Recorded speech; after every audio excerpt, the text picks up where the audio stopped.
지금은 어디로 가려고 할 때 초행길이라도 안심하고 갑니다. 그 이유 중에 하나는 내비게이션의 음성 안내를 받으면서 지도를 직접 보기도 하고 음성을 들으면서 안전하고 편안하게 갈 수 있습니다. 근데 여러분, 내비게이션이 없던 시절 기억하십니까? 저는 기억하기로는 지도책을 보면서 찾아갔던 기억이 납니다. 지금은 잘 없지만 예전에는 서점 한쪽에 되게 크게 있었던 것 같아요. 지도책이 늘비에 있었습니다. 몇 년도 개정판, 몇 년도 개정판이라고 하면서 차에 한 권씩 구비가 되기도 하였었습니다. 그래서 지도책을 보면서 목적지를 찾아갔었던 예전 그런 경험들이 다 있으셨을 것입니다. 근데 문제는요, 지도책을 찾아가고 있는데 문제는 지도책에 없는 새로운 길이 난데없이 나타나는 것입니다. 그래서 그때 어떻게 하셨습니까? 다짜고짜 주변에 가는 사람들에게 여기 어떻게 가는 겁니까? 이야기를 하면은 그 사람이 뭐 이렇게 가서 저렇게 가서 저렇게 가면 있습니다. 그래서 그 말대로 가면은 거기에 그곳이 없습니다. 분명히 행인이 말한 대로 온 것 같은데, 안내해 주신 분 말대로 온 것 같은데 없습니다.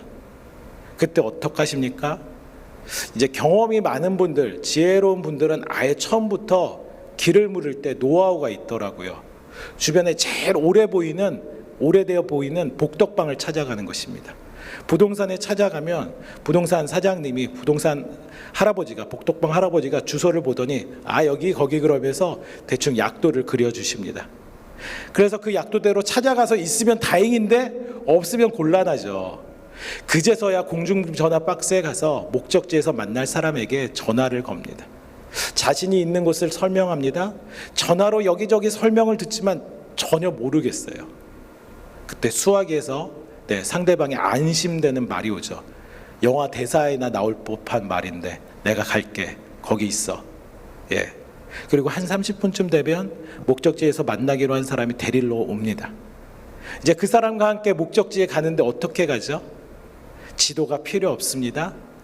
약도가 필요 없습니다. 안내해 준 무엇이 필요 없습니다. 그 길을 원래 아는 사람인 듯 그냥 걸어가면 됩니다. 왜요? 목적지에서 만나기로 한 사람과 함께 가기 때문에 그 발에 맞춰서 가면 됩니다. 한 아프리카 선교사님의 이야기입니다. 아프리카 선교사분이 선교지를 답사하는데 그 도중에 정글에서 길을 잃어버렸습니다. 그래서 그 정글에서 어렵게 토인 한 사람을 가이드로 고용합니다. 근데 이상하게 이 사람이 길로 안 가고 계속 이상한 정글로 끌고 가는 거예요. 불안한 마음에 당신 도대체 길을 아는 겁니까? 했는데 그 가이드 토인이 이렇게 이야기합니다. 정글에는 길이 없습니다. 제가 길입니다. 저만 따라오세요. 무뚝뚝하게 이야기합니다. 가이드된 토인을 따라 계속 갔더니, 정글을 헤집고 갔더니 결국 목적지에 다다랐다고 합니다. 여러분, 우리에게 인생길이 있습니다. 우리의 인생길에 누구를 따라가십니까? 예수 그리스도. 예수님의 여러분들의 지도로 삼으시면서, 예수님을 가이드로 삼으시면서 동행하시면서 살고 있는 줄 믿습니다. 예수님과 함께 걸어가시는 삶이 되고 있는 줄 믿습니다. 더 예수님과 함께 하시고 동행하는 삶이 되기 원합니다. 그래서 여러분들 다시 한번 옆에 계신 분들 인사 나눌까요? 예수님과 함께 하십시오. 예수님과 함께 하십시오. 예수님과 함께 하십시오. 이러면 오늘 설교 끝. 오늘 말씀 끝. 33분. 아까 그 10시 예배 때는 조금 더 뒤에 했는데 12시 예배 때는 조금 더 빠르네요. 예수님과 동행하는 삶 다 아시잖아요. 그리고 또 하시잖아요. 오늘도 이 시간 현장에서 예배 드리는 거 왜 그렇습니까? 예수님과 동행하려고, 예수님과 동행하는 삶의 축복을 누리려고 이 어려운 시간에도 오셨잖아요. 또 온라인으로 예배 드려주시는 분들 압니다. 그 어려움, 혼자서 그 모니터를 보면서 예배 드려지는 어려움, 집중도 안 되고, 왜 그런데 그렇게 집중도 안 되고 어려움이 있지만 우리가 그렇게라도 예배 드립니까? 예수님과 동행하는 삶을 위해서 우리는 그렇게 하고 있습니다. 그래야지 예수님과 동행하며 목적지 영원한 하나님의 나라로 가기 때문에 그렇게 하려고 합니다. 그런데 예수님과 동행하는 인생길인데도 불구하고 우리는 길을 헤맬 때가 많습니다. 예수님과 동행하는데도 불구하고 우리의 길을 헤맨다라는 것입니다. 왜냐하면 우리의 인생길에는 어떤 문제가 있습니까? 선택이라는 문제가 있기 때문입니다. 어렸을 때부터 그 선택의 문제가 계속되더라고요. 어떤 어린이집 가야 되냐, 어떤 유치원 가야 되냐, 아니 그 전부터 있죠. 어떤 산부인과, 어떤 의사, 어떤 학교 갈 것인가, 어떤 친구를 만날 것인가, 문과를 갈 것인가, 이과를 갈 것인가, 예체능을 갈 것인가, 어떤 대학을 갈 것인가, 어떤 전공을 할 것인가, 어떤 서클을 할 것인가, 어떤 자격증을 딸 것인가, 어떤 직장을 갈 것인가, 어떤 사람과 결혼할 것인가, 어떤 집에서 살 것인가. 너무나도 많은 갈림길이 우리 인생 가운데 있습니다. 이 인생길이 그저 그냥 간단한 문제면 좋겠습니다. 우리의 삶에 크게 작용하지 않는 거면 좋습니다. 마치 그런 거 있잖아요. 짬뽕 먹을 것인가, 짜장면 먹을 것인가. 인생의 최대 고민이라고 하지만 사실 그냥 먹으면 거기서 거기잖아요. 탕수육에 소스를 부어 먹을 것인가, 찍어 먹을 것인가, 그냥 먹으면 끝나는 것이잖아요. 하지만 우리 인생에 있는 여러 가지 문제는 우리의 인생에 커다란 작용을 합니다. 그리고 그 작용 가운데 우리는 당황해야 합니다. 소위 말하는 멘붕의 상태가 됩니다. 그러나 우리 믿는 자들에게는 더 큰 문제, 동시에 이 여러 가지 문제들이 한꺼번에 오는 것, 이 선택의 문제들, 이것보다 더 큰 문제가 있습니다. 하나님이 예수 그리스도와 우리와 함께 하시는데 이 선택의 문제 가운데서 예수님께서 말씀해 주시면 좋겠는데 예수님께서 그 선택의 문제 가운데 어떻게 하십니까? 침묵하십니다. 분명하게 말씀해 주시면 좋겠는데 대부분의 선택의 문제에 침묵하십니다. 그리고 침묵 가운데 그럼 내가 알아서 해야지 하면서 길을 갈 때 고난과 실패를 경험해 보셨던 분들, 분명히 함께라고 하셨는데 외로움을 경험하신 분들, 우리는 그분의 인도함을 받는 삶이라고 하면서도 왜 그런 삶을 경험하는 것입니까? 우리를 인도해 주실 거야 하면서 우리는 예수를 선택합니다. 예수님 우리의 인도자 삼습니다. 예수님 우리의 가이드 삼습니다. 좋은 길로 이끌어 주시겠지, 좋은 것 주시겠지, 좋은 푸른 초장과 인도함으로 나갈 수 있겠지. 그래서 인도함을 받으려고 합니다. 무엇입니까? 다시 말해 우리가 우리에게 유익하고 좋은 것을 선택한다라는 것입니다.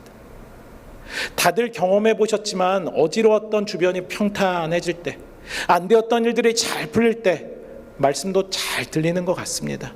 예배 때 찬양도 은혜스러운 것 같습니다. 그런데 어지러운 상황이 계속되어지고 안 되었던 일들이 꼬이고 최악이 될 때 어떻습니까? 코로나 끝날 듯 한데 몇백, 몇천, 몇만이 되었을 때, 심지어 나까지 걸릴 때 이게 하나님의 인도하심인가? 라는 의구심이 듭니다. 예수님께서 정말 나를 인도하시는 것인가? 의구심이 듭니다. 불평이 듭니다. 그러나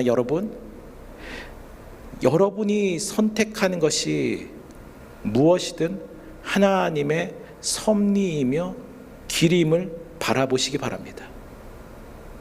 우리는 예수를 선택하는 것, 그거 이상의 예수의 길을 걸어야 합니다. 다시 한번 말씀드리겠습니다. 나에게 좋은 것 주시는 그 예수 그리스도를 선택하는 것이 끝나는 것이 아니라 좋은 길이든 나쁜 길이든 가시밭길이든 고난의 길이든 예수의 길을 걷는 것이 축복의 삶인 줄 믿습니다. 안 되는 일들이 최악으로 가는 것, 그것 또한 예수의 길입니다. 내가 응원하지 않는 사람이, 내가 선출하지 않는 사람이 대통령이 되는 것, 그것도 예수의 길입니다. 코로나 팬데믹의 상황이 최악으로 치닫는 이 상황도 저는 감히 말합니다. 예수의 길입니다. 여러분, 예수라는 길을 가다가 이런 고통들이 있습니다. 내가 마음에 안 드는 상황이 있습니다. 그런데 예수의 길을 갈 때 그런 것만 있지는 않습니다. 반대의 상황들도 물론 너무 많습니다. 교회라는 공동체가 예수의 길 가운데 있습니다. 교회라는 공동체 가운데서 안정감을 느끼고요. 세상에 비교할 수 없는 기쁨이 있습니다. 예수의 길 가운데요. 세상이 줄 수 없는 평안이 예수의 길 가운데 있습니다.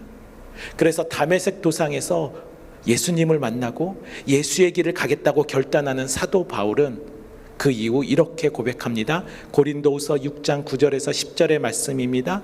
무명한 자 같으나 유명한 자요, 죽은 자 같으나 보라 우리가 살아있고, 징계를 받는 자 같으나 죽임을 당하지 않고, 근심하는 자 같으나 항상 기뻐하고, 가난한 자 같으나 많은 사람을 부유하게 하고, 아무것도 없는 자 같으나 같이 읽어볼까요? 모든 것을 가진 자로다. 어떤 사람이요? 예수의 길을 가는 사람이요. 다 없지만 다 있는 사람, 예수의 길을 가는 사람입니다. 그러므로 여러분들 축복합니다. 예수의 길을 가십시오. 예수의 길을 갈 때 고난, 고통이 징계로 끝나는 것이 아닙니다. 어려움이, 외로움이 징계고 어려움이 되는 것이 아닙니다. 우리가 읽었었던 욥기의 말씀처럼 그 고통과 고난은 단련이 됩니다. 그리고 그 단련 가운데서 순금이 되어 하나님께 축복받는 놀라운 인생이 될 것입니다. 욥기서 23장 10절의 말씀입니다. 그러나 내가 가는 길을 그가 아시나니 그가 나를 단련하신 후에는 내가 순금같이 되어 나오리라. 할렐루야. 예수의 길 걸 때 순금이 됩니다. 순금 어떤 존재입니까? 하나님 나라에 어우러지는, 하나님 나라의 그 퍼즐에 깨울 수 있는 특별한 존재가 된다라는 것입니다. 그것은 예수님이 나의 길이심을 믿고 그 길에서 단련받는 자들의 축복입니다. 그러므로 여러분, 예수의 길을 가시는 여러분들이 되시길 주의 이름으로 축복합니다. 우리가 생각할 것은, 그렇다면 예수의 길을 간다라는 것은 어떤 것입니까? 같이 함께 읽어보시겠습니까? 하나님의 일하심을 바라보는 것입니다. 예수의 길을 간다라는 것은 하나님의 일하심을 바라보는 것입니다. 세상에 살고 있기에 우리의 눈은 세상을 바라보는 것 당연합니다. 상황을 바라보는 것 당연합니다. 상황 가운데 좋은 것과 나쁜 것을 비교하며 좋은 것을 선택하는 것이 당연합니다. 그런데도 그 선택 가운데 실패를 경험하고 후회를 하기도 합니다. 그래서 더 좋은 것들을 찾으려고 좋은 것들을 바라보고 계산합니다. 하지만 여러분, 예수의 길을 간다라는 것은 상황과 환경을 뛰어넘어 하나님의 일하심을 바라본다라는 것입니다. 오늘 우리가 함께 읽은 본문 말씀, 요한복음의 말씀 이렇게 기록되어 있습니다. 예수님께서 말씀하십니다. 내가 곧 길이요. 어떻게 하다가 예수님께서 이 대답까지, 이 말씀까지 오셨을까요? 이 대답이 나오기 전에 제자들과 예수님은 긴 대화를 하셨습니다. 13장에서부터 시작됩니다. 13장에서 예수님은 자신이 이제 곧 십자가의 죽음을 맞이할 거라고 예언하십니다. 그리고 또 심지어 가룟 유다의 배반과 수제자 베드로의 부인을 예고하십니다. 제자들이 기대하였던 예수님의 모습과는, 그 하나님의 나라와는 전혀 부합되지 않는 것이었습니다. 예수님의 말씀에, 아니 우리가 그토록 원하던, 그토록 따르기 원했었던 그 예수님이 죽으신다라는 말씀에 이제 두려워하고 당황합니다. 그때 예수님께서는 이렇게 제자들에게 말씀하셨습니다. 너희는 마음에 근심하지 말라. 하나님을 믿으니 또 나를 믿으라. 내 아버지 집에 거할 곳이 많도다. 그렇지 않으면 너희에게 일렀으리라. 내가 너희를 위하여 거처를 예비하러 가노니 가서 너희를 위하여 거처를 예비하면 내가 다시 와서 너희를 내게로 영접하여 나 있는 곳에 너희도 있게 하리라. 4절 같이 읽을까요? 내가 어디로 가든지 그 길을 너희가 아느니라. 예수님께서 함께한 제자들이 당연히 그분 자신이 길이 된다라는 것을 아셨을 것입니다. 영원한 하늘나라가 그분의 목적지임을 밝히면서 예수님은 제자들이 당연히 알 거라고 생각하셨습니다. 그런데 제자들은 어떻습니까? 모른다고 합니다. 왜냐하면 자신들이 바라봤었던 그곳과 전혀 다른 곳이기에 전혀 볼 수가 없어서 당황해합니다. 자신들이 생각했었던 하나님의 나라, 예수님의 그 사역은 그게 아니었습니다. 자신들의 나라를 통치하고 억압하는 로마로부터 이스라엘의 나라가 독립하여져서 다시 한번 그 하나님 나라를 이 땅 가운데 세우는 것이 그들이 바라본 것이었습니다. 그런데 그렇게 하실 예수님이 십자가에서 죽는다라고 얘기하십니다. 죽음 가운데 자신이 어디로 가든지 그 제자들이 어디로 올지에 대해서 말씀하십니다. 자신들이 바라본 것과 전혀 다른 것들을 대치하는 상황 가운데 제자들은 모르고 당황해하면서 있습니다. 그 제자들을 대표해서 도마가 이렇게 말합니다. 도마가 이르되 주여 주께서 어디로 가시는지 우리가 알지 못하거늘 그 길을 어찌 알겠사옵나이까. 3년 동안이나 예수님을 따라다녔던 제자들입니다. 정작 자신들과 함께했던 눈앞에 계신 예수님이 누구신 줄 바로 바라보지 못한 것입니다. 그래서 예수님은 오늘 본문으로 이야기하시는 것입니다. 그 길 다른 길이 아니라 내가 곧 길이야. 왜 그들이 길 대신 예수님, 영원한 하나님의 나라로 갈 수 있는 그 길 대신 하나님을, 예수 그리스도를 바라보지 못한 것입니까? 그들은 눈에 보이는 것만을 보려고 했기 때문입니다. 내가 당장 눈에 보이는 것에 집중하였기 때문입니다. 그들의 눈에 보이는 것이 무엇입니까? 로마의 압제 속에 고통받는 자신들의 민족 이스라엘. 가난과 배고픔이 있고요.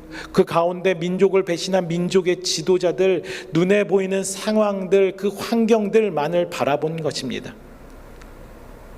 분명 우리의 세계는 눈에 보이는 것 중요합니다. 하지만 여러분들 이미 아시지만 눈에 보이는 것이 다가 아닙니다. 눈에 보이진 않지만 더 소중한 것이 있습니다. 더 중요한 것이 있습니다.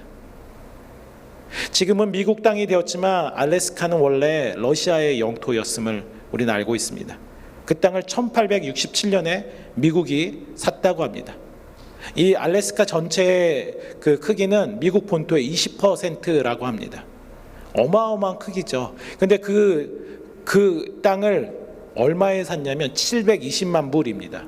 어마어마한 숫자긴 하지만은 이걸 평수로 따지면은 1224평, 1에이커라고 그러죠. 1224평. 운동장 반만, 그 축구장 반만한 크기입니다. 축구장 반만한 크기를 2센트에 구매했다고 합니다. 그 당시 물가를 감안해도 거의 거저 주운 것이나 다름없는 땅입니다. 그런데도 당시 여러 정계에서도 반대가 심했다고 합니다. 그 일을 추진한 국무장관이 윌리엄 스워드를 향해서 비아냥거리며 험담했습니다. 아니 그렇게 큰 아이스박스가 왜 필요해? 만약 필요하면 미시시피 강에 얼음이 많으니까 그 얼음 깨다가 당신 집에나 채우시오. 비난하며 험담합니다. 그런데 이런 난관을 다 헤치고 알래스카를 결국에는 구매합니다. 그런 법안이 의회에서 통과하는데 딱 한 표 차이로 구매하는 것이 통과되어집니다. 구매하고 나서 여론이 너무 좋지 않았습니다. 많은 예산을 낭비했다고 여기저기 끝까지 반대합니다. 심지어는 알래스카라는 이름 대신에 국무장관 윌리엄 스워드의 이름을 넣어서 스워더스 폴리, 스워드의 바보짓이라고 놀립니다. 조롱합니다. 여러분 그 조롱한 그 땅이 어떻게 됩니까? 100년이 지나지 않아서 그 땅에 어마어마한 유전이 발견됩니다. 광물이 발견됩니다. 무엇보다 러시아와 대치하는 상황에 지정학적으로 상당히 유리한 작용을 합니다. 이야기를 들을 때면 생각합니다. 우리는 지금 당장 눈에 보이는 것에 끌려간다라는 것. 지금 내 눈에 안 좋아 보이는 것은 나쁜 것이라고 우리는 생각한다라는 것이 너무 많이 보이게 됩니다. 알래스카의 매입을 주도했던 국무장관 윌리엄 스워드는 반대하는 의원들에게 직접 찾아가 이렇게 설득했다고 합니다. 나는 눈 높인 알래스카를 보고 그 땅을 사려는 게 아닙니다. 그 안에 감추어진 무한한 보고를 바라보고 사자라는 것입니다. 우리 세대를 위해 그 땅을 사자는 것이 아닙니다. 다음 세대를 위해서 그 땅을 사자는 것입니다. 여러분의 인생의 길이 예수 그리스도가 되어야 됩니다. 그 길 가운데는 숨겨진 보물이 많이 있습니다. 특별히 하나님의 일하심이라는 세상의 무엇과도 바꿀 수 없는 진리가 그 안에 숨기워져 있습니다. 하나님께서는 그분의 일하심으로 말미암아 우리의 눈을 열어 그분을 바라보게 합니다. 에베소서 1장 17절에서 19절의 말씀입니다. 우리 주 예수 그리스도의 하나님 영광의 아버지께서 지혜와 계시의 영을 너희에게 주사 하나님을 알게 하시고, 그리고 중요합니다, 너희 마음의 눈을 밝히사 그의 부르심의 소망이 무엇이며 성도 안에서 그 기업의 영광의 풍성함이 무엇이며 그의 힘의 위력으로 역사하심을 따라 믿는 우리에게 베푸신 능력의 지극히 크심이 어떠한 것을 너희로 알게 하시기를 구하노라.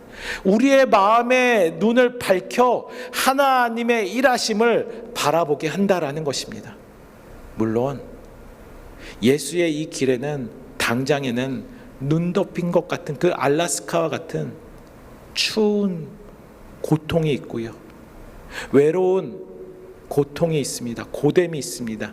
하지만 그 길에는, 예수의 길에는 하나님의 일하심이 있는 줄 믿습니다. 하나님의 일하심을 바라보게 되는 놀라운 축복이 예수의 길 가운데 있는 줄 믿습니다.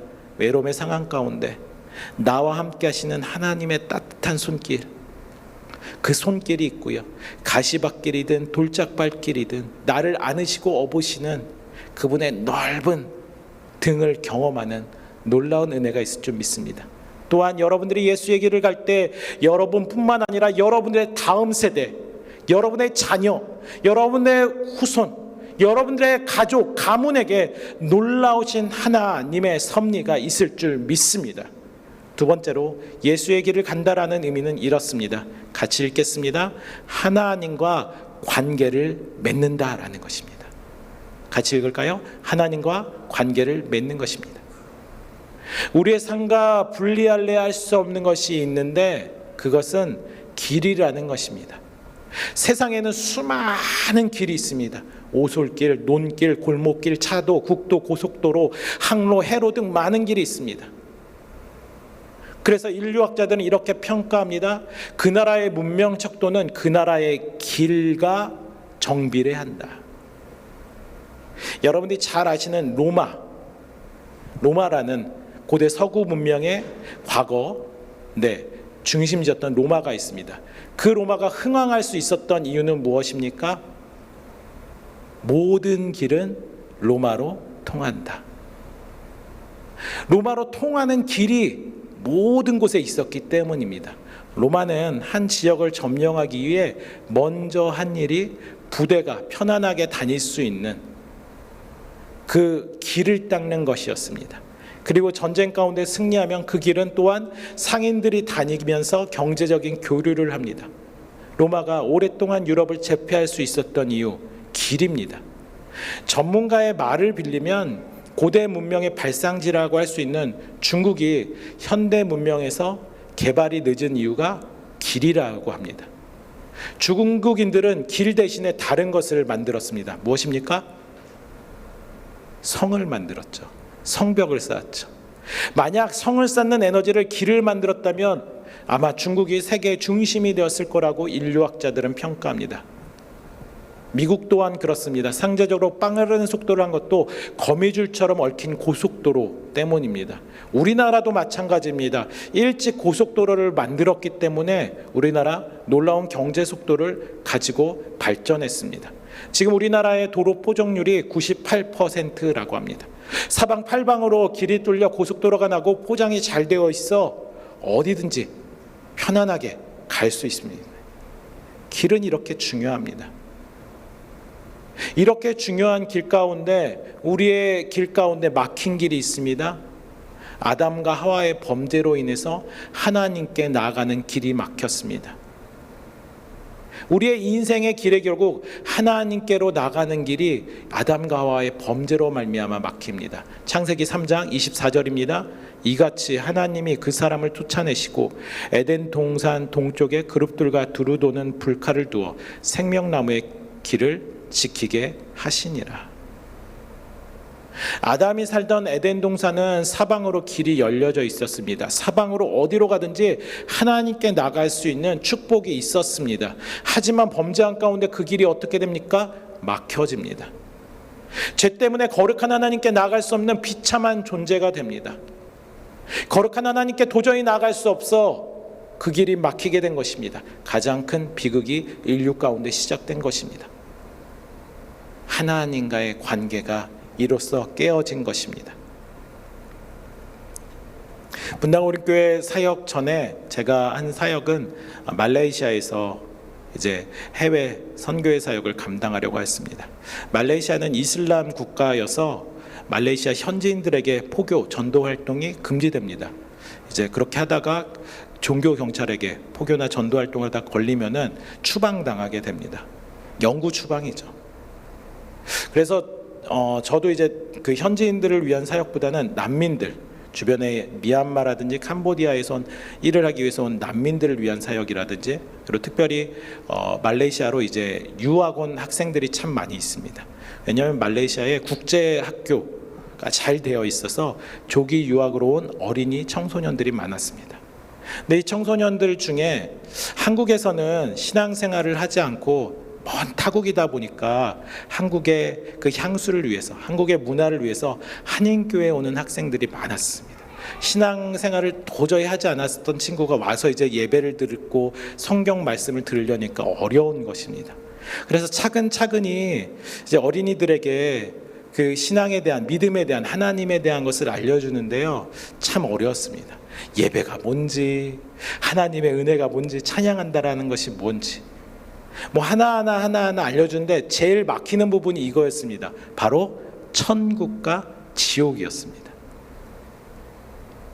그러니까 천국과 지옥에 대한 이미지가 사실은 세상에서도 굉장히 많이 쓰기 때문에 대충은 알고 있어요.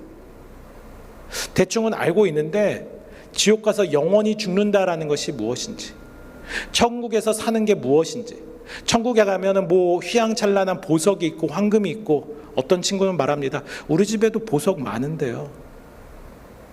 어떻게 하면 천국과 지옥에 대해서 이야기를 하면서 이 하나님의 놀라우신 섭리를 이야기할 수 있을까? 기도를 했습니다. 믿지 않는 친구들에게 어떻게 하면 잘 설명할 수 있을까? 근데 그 가운데 하나님께서 답을 주셨어요. 다른 게 아니라 바로 하나님이십니다. 하나님의 유무입니다. 여러분, 천국은요, 우리가 아는 대로 화려한 곳입니다. 아름다운 곳입니다. 그러나 무엇보다 천국에는 누가 계십니까? 하나님이 계신 것입니다. 그래서 한번 같이 읽어보시겠습니까? 하나님이 계신 곳이 천국, 하나님 나라입니다. 무조건 넓고 화려하고 휘황찬란한 보석이 있는 것이 천국이 아닙니다. 그게 중요한 것이 아닙니다. 하나님이 계신 곳이 천국입니다. 할렐루야. 그렇다면 지옥은 어디입니까? 하나님이 안 계신 곳이 지옥입니다. 이것을 어린이들에게 알려주었는데 알려주니 아이들이 너무 잘 기억하는 거예요. 심플하게, 단순하게. 얘들아, 천국이 어디야? 하나님이 계신 곳이요. 그럼 지옥은 어디야? 하나님이 안 계신 곳이요. 근데 어느 날 주일학교 어린이의 한 학생의 어머니로부터 전화가 왔습니다. 요지는 이렇습니다. 자기는 지금까지는 신앙생활을 안 했다라는 것입니다. 아이만 교회에 데려다 주기 위해서 아이만 교회에 데려다 주고, 놀라고 데려다 주고, 그리고 근처 카페에서 책을 본다든지, 또 때로는 골프를 치러 가는 등 여가를 즐겼는데, 교회를 다녀온 아이가 어느 날 이렇게 이야기했다고 합니다. 엄마, 우리 집에는 하나님이 있어? 어머니가 그 대답에 고민했다고 합니다. 그러고 간단하게 하나님은 교회에만 있지. 뭐 맞는 말이잖아요. 그런데 교회만 있지라는 그 말을 들은 아이가 갑자기 대성통곡을 하는 것입니다. 엄마, 그러면 안 돼. 왜요? 그럼 우리 집이 지옥이 돼 라고 이야기하면서 대성통곡을 했다고 합니다. 이 아이의 반응에 커다란 충격을 받은 어머니는 안 되겠다. 자신의 가정이 천국이 돼야 되겠다. 그래서 저에게 전화를 걸어서 자신의 가정이 천국이 되기 위해서는 어떻게 해야 되냐고 묻는 것입니다. 여러분, 어떻게 해야 되겠습니까? 어머님, 예수 그리스도 믿으시면 됩니다. 예수 그리스도를 구주로 영접하시면 됩니다 하고 교회로 인도했었던 기억이 있습니다. 여러분, 천국은 어디입니까? 지옥은 어디입니까? 그렇다면 이렇게 묻고 싶습니다. 여러분들이 계신 곳은 천국입니까? 지옥입니까? 바라기는 여러분이 있는 곳 모든 곳이 천국이 되기를 축복합니다. 천국은요, 꼭 죽어서만 가는 곳이 아닙니다. 예수님이 이렇게 이야기하셨습니다. 바리새인들이 하나님의 나라가 어느 때에 임하나이까 묻거늘 예수께서 대답하여 이르시되 하나님의 나라는 볼 수 있게 임하는 것이 아니요 21절의 말씀 우리 같이 있습니다. 또 여기 있다 저기 있다고도 못하리니 하나님의 나라는 너희 안에 있느니라. 하나님의 나라는 여기 있다 저기 있다 죽고서 가고 어떻게 돼서 가고가 아니라 하나님의 나라는요 이미 이루어졌습니다. 하나님의 나라는 예수 그리스도가 이 땅 가운데 오심으로 우리를 위해 구속의 사역을 완성하심으로 이루어졌습니다. 예수 그리스도를 통해 하나님의 나라로 갈 수 있습니다. 그러므로 예수 그리스도를 길로 삼으십시오. 그래서 그 길 가운데 깨어졌던 하나님과의 관계가 회복되길 바랍니다. 예수 그리스도의 길로 갈 때 단절되어졌던 하나님의 관계가 회복될 것입니다. 하나님께서 여러분의 삶의 모든 곳에 계시길 바랍니다. 그래서 예수의 길을 가시는 여러분들이 되시길 주의 이름으로 축복합니다. 여러분, 우리의 인생길 어떤 길을 가는가 참 중요합니다. 어떤 길을 가냐에 따라서 목적지가 달라지기 때문입니다. 이제 제 이야기를 조금 하고 싶습니다. 갑자기 이 3월 달에 사임하게 되어서 교회와 성도님들에게 참 죄송합니다. 또 저로서도 아직까지 하나님께서 다른 말씀을 해주시면 어떨까 하고서는 기다리고 있습니다. 근데 분명한 것은 하나 있습니다. 저는 분당 오륜교회 이 사역을 하기 전까지 제 스스로 이렇게 설교를 하면서도 말하였지만 예수의 길을 가는 사람은 아니었습니다. 제가 모태신앙이었습니다. 신학대학교를 나왔습니다. 사역자의 길을 수십 년째 했고요. 가르쳤던 제자가 참 많이 있습니다. 심지어 선교지에서도 활동하였습니다. 근데 제 삶을 돌아볼 때 저는 분당 오륜교회 사역 이전에는 예수의 길을 걷는 사람이 아니었습니다. 저는 제 길을 걷는 사람이었습니다. 제가 원하는 길을 걷는 사람이었습니다. 언젠가 수요예배 때 말씀도 나눴습니다. 저는 코로나의 이유, 코로나의 원인이 중국이 아닙니다. 코로나의 이유는요, 전 저 때문입니다. 전 코로나가 아니었으면은 내가 예수의 길을 걷지 않는 것을 깨달았지 못했을 것입니다. 선교지에서 계속 나의 길만을 고집한 채 하나님 일이라고 하면서 착각하면서 살았을 것입니다. 하나님 나라를 세운다고 하면서 나의 나라를 세우면서 살았을 것입니다. 코로나 때문에 어쩔 수 없이 한국으로 돌아와서 있는 상황이었습니다. 2년 전 그렇게 한국으로 돌아와서 있을 때 막막했습니다. 특별히 막막했었던 것은 당시 아내하고 첫째 아기하고 거할 집을 구해야 되는데 그나마 조금 있던 목돈도 말레이시아 현지에 보증금으로 묶여 있었고, 또 여러분들 사역자들은 뭐 이렇게 다들 대출 받고 그러는 게 참 힘이 듭니다. 처갓집과 본가를 오가면서 지내는데 한국 왔으니까 좋다고는 하지만은 이 가족들을 집이 없어서 그냥 왔다 갔다 하면서 나그네 같은 삶을 살면서 가장으로서는 또 사역자로서는 속이 타들어가는 고통 속에 있었습니다. 코로나만 아니면 말레이시아의 선교지에 계속 거하면서 한인들이 많이 모이는 곳에 교회 개척을 하려고 했습니다. 실제로 건물도 보고 구두상이지만 너무 좋은 건물이 있어서 계약까지 한 상태였습니다. 한인 교회를 하면서 주중에는 카페를 운영해서 수입도 생길 거라고 계산하였습니다. 한류 문화가 말레이시아에 유행 중이니까 이걸 이용해서 교회나 카페를 운영한다면 어려움이 없을 거라고 계산하였습니다. 카페를 이용하는 현지인들에게 복음을 제시하면서 전해야지 나름대로 구축하고 생각하였습니다. 카페 일할 사람을 내가 일하는 것이 아니라 조금 적게 주더라도 캄보디아나 미얀마 난민들을 고용한다면 그들에게 복음을 전할 수 있지 않을까 생각했습니다. 가끔씩은 한국에서 선교팀을 받아서 구상했었던 선교 코스, 원주민들 만나러 정글에 가고 이렇게 가고 하면은 그들이 선교 헌금 내주니까 알고 있던 사역자들에게 이런 선교 비전 트리 코스를 말레이시아에서 진행할 거다 메일을 보냈습니다. 그렇게 되면은 나중에 수익도 더 생겨서 지금보다 좋은 집에 갈 수 있겠지, 차도 살 수 있겠지, 나중에는 부모님도 모실 수 있겠지.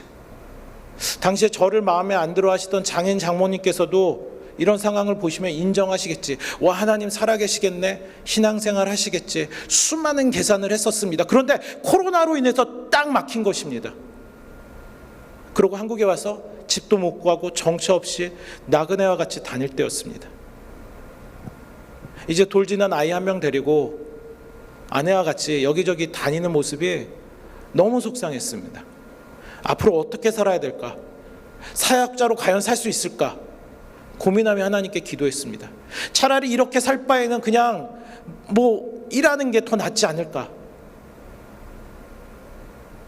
하루는 아내와 아이를 당진 처갓집에 데려다주고 저만 서울에 병원 진료 약속이 있어서 고속버스를 타고 서울로 향할 때였습니다. 얼마나 서러웠는지 그냥 고속버스 맨 뒷칸에 앉아서 머리를 파묻고 훌쩍대면서 기도가 절로 나왔습니다. 하나님, 저를 쓰시겠다 하는데 지금의 이 상황은 뭡니까? 이제 안 쓰시는 겁니까? 하나님 안 쓰실 거면 안 쓰신다고 얘기해 주세요. 이제 다른 거 하라고. 이렇게 기도를 하는데, 이 기도를 하다가 밖에를 문득 보는데 너무나도 지극히 당연한 건데 전 놀라운 사실 하나를 바라봤습니다. 제가 고속버스 안에 앉아 있다라는 것입니다. 제가 내릴 수 없는 고속버스 안에 있다라는 것입니다. 제가 내리고 싶다고 내릴 수 없는 고속버스 안에 앉아서 그냥 계속 달려가고 있는 것입니다. 그때 깨달았어요. 저는 더 이상 내릴 수 없는 하나님의 버스에 타고 있는 것입니다. 제 목적지에 도착될 때까지 저는 내릴 수가 없습니다. 내가 힘들다고, 내가 고되다고 내릴 수가 없는 하나님의 버스입니다. 그래도 그걸로는 그 위안이 안 되더라고요. 하나님의 버스 타고 있는데 너무 힘들어요. 그러다가 또 창문을 바라봤는데 이 버스가 다니는 길이 보였습니다. 이 버스가 이제 당진에서 서울로 가는 건데 어떤 도로로 갑니까? 서해안 고속도로로 갑니다. 1차선을 달리든 2차선을 달리든 3차선을 달리든 종국에는 서울이라는 목적지를 향해 달린다라는 것입니다. 이 고속버스를 타고 그냥 앉아있기만 하면 제 목적지로 갑니다. 저는 그냥 앉아있기만 하면 됩니다. 그런 버스가 달리고 그 고속버스가 고속도로 위를 달리면서 목적지를 향해 갑니다. 그때 생각나게 해주신 말씀이 바로 오늘의 본문 두 말씀입니다. 내가 가는 길을 오직 그가 아시나니 나를 단련하신 후에는 내가 순금같이 나오리라. 예수께서 이르시되 내가 곧 길이요 진리요 생명이니 나로 말미암지 않고는 아버지께로 올 자가 없느니라. 함께 읽은 첫 번째 말씀, 욥기의 말씀은 제가 목회자로 부르심을 받은 2001년 그때 저에게 주신 말씀입니다. 그래서 저는 생각했습니다. 하나님이 내가 가는 길을 아시구나. 그때 이 말씀을 처음 하나님께서 목회자로 부르시면서 저에게 그런 마음이 있었습니다. 내가 가는 길, 내가 잘 걸어가면 되겠네. 그래서 내가 원하는 길만 가려고 했습니다. 이런 게 사역자라고 생각하면서, 이런 게 신앙인의 길이라고 생각하면서 이렇게 사역하고 이렇게 신앙하고 이렇게 선교하면서 살았었습니다. 제가 주인이 된 길이었다라는 것입니다. 제가 주인이 된 길이다 보니까 길 가운데 있는 고난과 고통과 어려움들이, 또 이 상황과 이 환경이 그냥 거기서 멈췄습니다. 피곤합니다. 상처가 됩니다. 여러분, 그러나 우리가 걷는 길이 어떤 길이 되어야 됩니까? 단련이 되어야 돼. 하나님 앞에서 단련이 받는 길이, 단련이 되어야 되는 길이 되어야 됩니다. 여러분, 단련이 되는 길, 욥은 이렇게 고백합니다. 단련이 되는 길은요, 그가 아시는, 하나님이 아시는 길입니다. 영어 성경에 이렇게 기록됩니다. But he knows the way. 그가 아시는 길은 하나님께서 계획하신 길입니다. 그가 아시는 길은 하나님께서 준비하신 길입니다. 그가 아시는 길은 하나님께서 닦으신 길. 어디입니까? 바로 예수라는 길입니다. 그래, 그렇다면 그 버스 안에서 그 마음을 품었어요. 예수의 길을 가보자. 예수의 길을 가보자. 내 길이 아니라 예수의 길을 가보자. 아무것도 할 수 없는 그때, 그런 도전이 있을 때 이 분당 오륜교회 담임 목사님 강도영 목사님께서 저에게 분당 오륜교회 사역을 제안하셨습니다. 이 목사, 여기서 사역을 좀 같이 해봅시다. 올해도 아니라 조금 할 것 같아. 조금이라도 같이 해봅시다. 하나님의 인도하심이 분명 있을 거야. 그 말을 듣고 상당히 부담스러웠습니다. 저에게는 다른 계획이 있었기 때문입니다. 다시 외국에 나가고 싶었어요. 왜냐하면 말레이시아에는, 여러분 나중에 상황이 풀리면 꼭 한번 가보세요. 겨울이 없습니다. 너무 좋지 않겠어요? 그리고 복음을 전할 수 있는 사람들이 너무 많습니다. 아니면 그런 마음도 들었어요. 처가가 있는 당진에 개척을 하면서 교회를 시작해보면 어떨까? 아니, 부교역자로 한국에 있게 되면 꼭 가고 싶었던 그런 교회도 있었어요. 또 이런 말이 그렇지만 이제 강 목사님 12시 예배는 영상으로 안 보고 계시겠죠? 강 목사님이 서울에서 사역을 하실 때 저도 이제 거기 부교육자로 같이 있었잖아요. 강 목사님께 많이 혼났어요. 많이 혼나가지고 아이고 마이크로 나가버렸네요. 네, 어느 날은 제가 찬양 인도를 하고서는 내려왔는데 그때는 강도사요, 전도사였죠. 이 전도사 찬양 악보 갖고서 일로 와봐. 그러더니 한쪽 구석으로 부르더니 이 찬양 성도님들이 알아볼라. 이런 모르는 걸 하면 어떡하냐면 막 구박을 주셨어요. 또 심지어는 나중에 설교문을 제출을 한번 했는데 설교문에 줄을 쫙쫙 그시면서 이렇게 설교하면 어떡하냐고, 했던 말을 또 하면 어떻게 하냐고. 그런 목사님과 같이 함께 사역하는 거 여러분 어떻겠어요? 부담스러웠겠죠. 기도하면 기도할수록 성령께서 저를 이끌어 주신다라는 확신이 있었어요. 이곳으로. 그래서 이곳으로 인도해 주시는데 하나님, 그러면 저에게 뭔가 표징 같은 징표를 보여주세요. 당장 거주할 집이 부담이 됩니다. 한국에도 거하는 것이 어렵지만 천당 밑에 분당이라고 하잖아요. 분당에 거주하는 건 한국과는 또 다른 차원의 문제인 것 같았어요. 그래서 처가든 친정이든 도움도 받을 수 없었고 스스로 해결도 할 수 없었고, 그때 많은 성도님들이 기도해 주셨습니다. 분당 오륜교회 많은 성도님들이 진짜 많은 기도해 주셨고 많이 도와주셨습니다. 이제 멀리서부터 오고 할 때 이렇게 손에 차비를 지어 주신 성도님들도 계셨고, 사랑의 겉면으로 늘 섬겨 주시고, 또 결국에는 자비를 들어서 정말 집을 구해 주시는 성도님, 많은 분들의 섬김으로 저 그리고 저희 가정이 지금까지 편안하게 잘 있었습니다. 셋으로 들어와서 4시 돼서 이제 나갑니다. 감사합니다. 때때마다 성도님들과 목사님 그리고 교회를 통해서 하나님의 사랑을 늘 받고 경험했습니다. 1년이 넘는 시간에 방향을 잃은 한 사역자가, 또 정처 없이 나그네같이 있었던 가정이 하나님의 지팡이와 막대기로 안위함을 경험하는 시간이었습니다. 다시 사역에 대해서 용기 내어서 앞으로 갈 수 있도록 힘을 주시는 시간이었습니다. 이제야 제 길이 아니라 예수의 길을 내가 걸어야겠구나라는 확신이 설 때쯤 이제 부르심이 있었습니다. 이제 그래서 그 부르심 때문에 제가 사임을 하는데요. 아버지께서 목회하시는 교회로 갑자기 가게 되었습니다. 아버지께서 30여 년째 목회하시는 교회인데 재개발로 인해서 이제 재건축이 이루어지는 상황입니다. 그런데 재개발 지역이다 보니까 이제 성도님들도 몇 분 안 계시고 다들 연로하시고, 물론 아버지도 연로하신 상황이라 재건축과 목회를 병행하시기 어려워진 상황이 되었습니다. 아버지가 어렵게 이 목사가 와서 이제 목회하라고.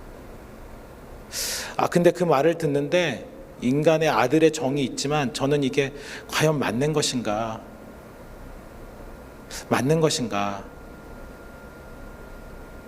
라는 생각을 참 많이 했습니다. 여전히 지금도 하고 있습니다. 어젯밤에도 찬양팀 카톡방에서 공유하면서 안 갈 수 있으면 안 가고 싶다고.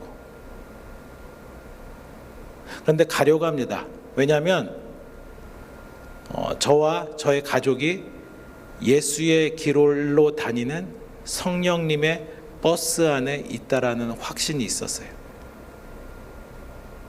당장 주보에는 여기 이제 거창하게 그 담임 목사로 간다고 써 있는데 아닙니다. 당장은 부교육자로 이제 생활해야 되고요. 또 사실은 담임 목사님 된다라는 게 그렇게 쉬운 문제는 아닌 것 같아요. 또 무엇보다 육신의 아버지에게 저는 철부지 첫째 아들, 사고만 치는 첫째 아들이고요. 또 여러분 여자분들은 아실 거예요. 저희 아내에게 참 미안해요. 왜냐하면은 사모인 것도 굉장히 힘든데 거기에 시부모님이 계세요. 와, 네, 다들 끄덕거리시죠. 하지만 이러한 약한 부분이, 저의 부담스러운 부분이 성령님의 인도하심을 가로막지 않을 줄 믿습니다. 반주 좀 해주실 수 있겠어요? 문사모님께서 반주 좀 해주시겠어요? 여러분, 우리는요 허물과 죄로 죽을 수밖에 없는 인간입니다. 그게 우리의 모습이었습니다. 제 목적지, 종착지, 영원한 사망으로 가는 게 우리의 당연한 길이었습니다. 영원한 죽음이 있었습니다. 그런데 예수님께서 그 종착지 사망을요 어떻게 연장시키십니까? 분명 다 죽게 되는 그 사망이 우리의 종착지였는데 예수 그리스도가 대신 사망, 죽으심으로 인해서 생명의 길로 연장시켜 주십니다. 우리를 위해 대신 죽으심으로요 생명의 길이 연장된 것입니다. 십자가에서 죽으심으로 보혈로 인해 그 사망의 종착지가 덮어지고 생명으로 계속 연장되어지는 놀라운 은혜의 역사가 우리의 삶 가운데 있게 된 것입니다. 보혈 가운데 사망의 길은 생명의 길이 되었습니다. 다윗은요 사망의 길을 걷는 우리의 삶에 대해서 이렇게 말합니다.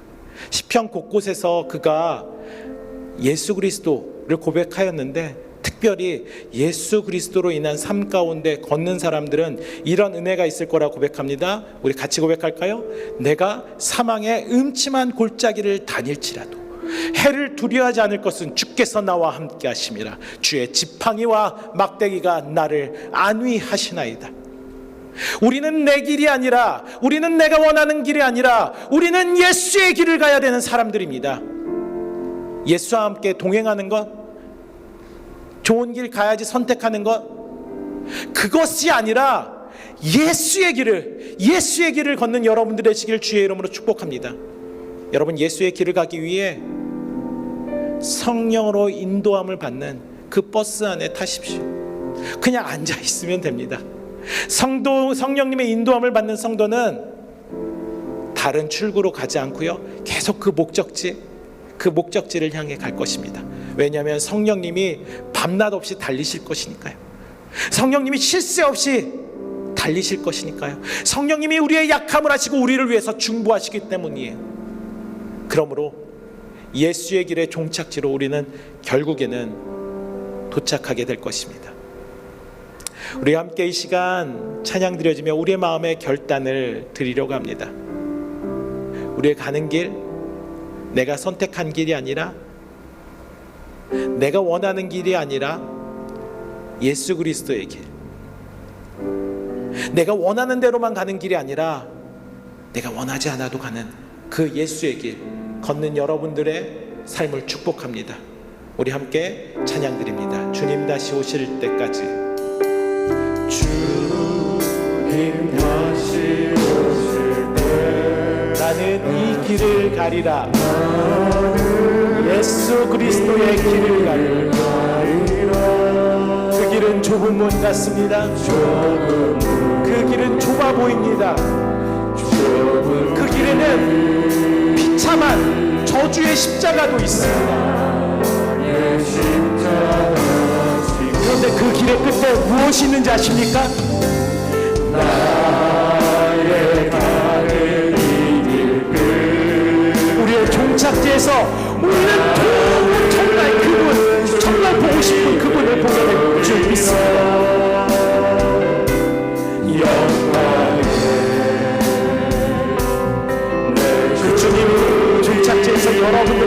주신 말할 것입니다. 잘한다 딸아, 잘한다 아들아. 그래서 우리 함께 고백합니다. 주님 다시 오실 때까지 나는 일어나 달려가리라. 주의 영광 온단 법을 나는 그 길로 가겠습니다. 나는 일어나 노래하리. 내 사모하는 주님 온 세상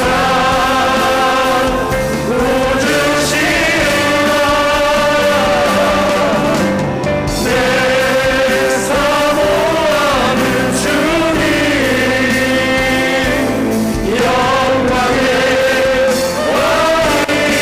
왕이시라. 아멘. 아멘이시죠? 주님 다시 오실 때까지 그 길을 가시는 여러분들이 되시길 주의 이름으로 축복합니다. 아멘. 여러분, 예수의 길을 가면요 어디로 가든 상관없습니다. 잘못 가도 상관없습니다. 결국에는 바른 길로 성령께서 인도하실 거니까요. 1차선 2차선 중요하지 않습니다. 공사 중 휴게소 괜찮습니다. 하나님의 나라, 슬픔과 고통이 없는 그 나라로 인도하실 것이니까요. 그러기에 도전드립니다. 하나님의 것을 바라보십시오. 하나님의 것을 바라보십시오. 하나님의 일하심을 바라보십시오. 하나님은 여러분들의 늘 주변에서 여러분들 삶 가운데 일하고 계십니다. 또 여러분, 하나님의 바라보신 가운데 하나님이 여러분들을 사랑하시는 그 놀라운 사실들을, 따뜻한 손길을, 그분의 넓으신 품을 경험하시기 바랍니다. 우리 같이 함께 이 시간 기도하며 나가기 원합니다. 분명히 축복의 예수의 길인데도 불구하고 내가 선택하려고 했었던 신앙을 회개하시고요. 그리고 예수의 길을 걸을 수 있도록 진리요 생명이로 말씀하신 그 주님의 놀라운 은혜가 나에게 있게 달라고, 예수의 길을 걸을 수 있도록 해달라고, 그래서 고통과 고난으로 끝나는 것이 아니라 그것이 단련의 축복이 될 수 있게 해달라고, 그래서 순금과 같은 존재가 될 수 있게 해달라고, 특별히 지금의 이 시국 가운데, 이 시기 가운데 우리 함께 이 기도를 하나님께 간절히 드려지기 원합니다. 하나님께 단련받는 이 시기 감사합니다. 하나님 찬양합니다. 하나님을 높여드립니다. 나의 길을 아시는 주님을 높여드리며 이 시간에 우리 함께 기도로 간구하기 원합니다. 같이 기도하겠습니다. 할렐루야.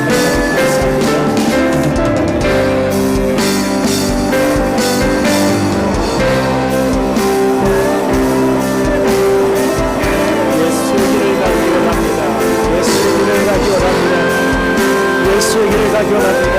예수의 길을 가기 원합니다. 하나님, 예수의 길을 가기 원합니다. 아버지, 내 선택의 문제로 내가 좋은 것, 내가 원하는 것은 주님을 모시는 것이 아니라 내가 갈 수 없습니다. 그러나 이분이 예수의 길이기에 십자가를 지고 걸을 수 있는 주의 성도들에게 축복하여 주시옵소서. 아버지 하나님, 여기에 성도들에게 인정을 받는 주의 성도들에게 축복하여 주시옵소서. 도저히 나의 힘으로 나갈 수 없습니다. 나의 감정으로 지금의 머물러 아버지 하나님 어려움과 상황 가운데 있습니다. 아버지 하나님, 오늘 나를 위하시는 하나님의 놀라운 선택을 축복합니다. 하나님께서 이 놀라운 선택 가운데 하나님의 사명을 향해 나갈 수 있는 주의 성도들을 하여 주시옵소서. 하나님, 오늘도 어려움 가운데서 두려움 가운데 있는 성도들이 있습니다. 아버지 하나님의 상황, 아버지 하나님의 사명을 하나님과 함께 하셨으니 감사합니다.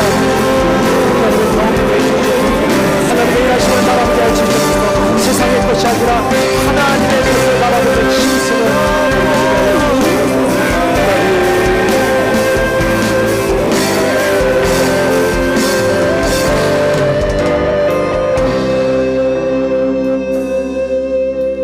하나님, 지금도 온라인을 통하여져서 예배 드려지는 주의 성도들이 있습니다. 하나님, 우리 주의 성도들, 또 현장에서 예배 드려지는 주의 성도들이 있습니다. 선택함의 예배, 선택함의 예수 그리스도가 아니라 절대적인 예수의 길을 걸어갈 수 있도록 주님 우리에게 믿음의 눈을 더하여 주시옵소서. 그래서 우리의 믿음의 눈을 뜨고 하나님의 일하심을 바라보게 하여 주시옵소서. 하나님의 일하심 가운데 우리를 사랑하시는 하나님의 손길을, 따뜻한 그 손길을, 따뜻한 품을 경험하게 하여 주시옵소서. 네. 이제는 우리 구주 예수 그리스도의 은혜와 아버지 하나님의 다함 없는 사랑과 보혜사 성령의 교통 인도하심이 나의 길, 내가 원하는 길, 내가 가고 싶은 길만이 아니라 예수의 길이면 어디든지 가겠다고 고백하고 선포하는 성도들 위해, 그들의 가정 위에, 그들이 속하여진 가족, 회사, 직장, 모든 공동체 위에, 또한 태 속에 있는 생명에게 이제로부터 영원까지 함께 있기를 축원합니다. 아멘.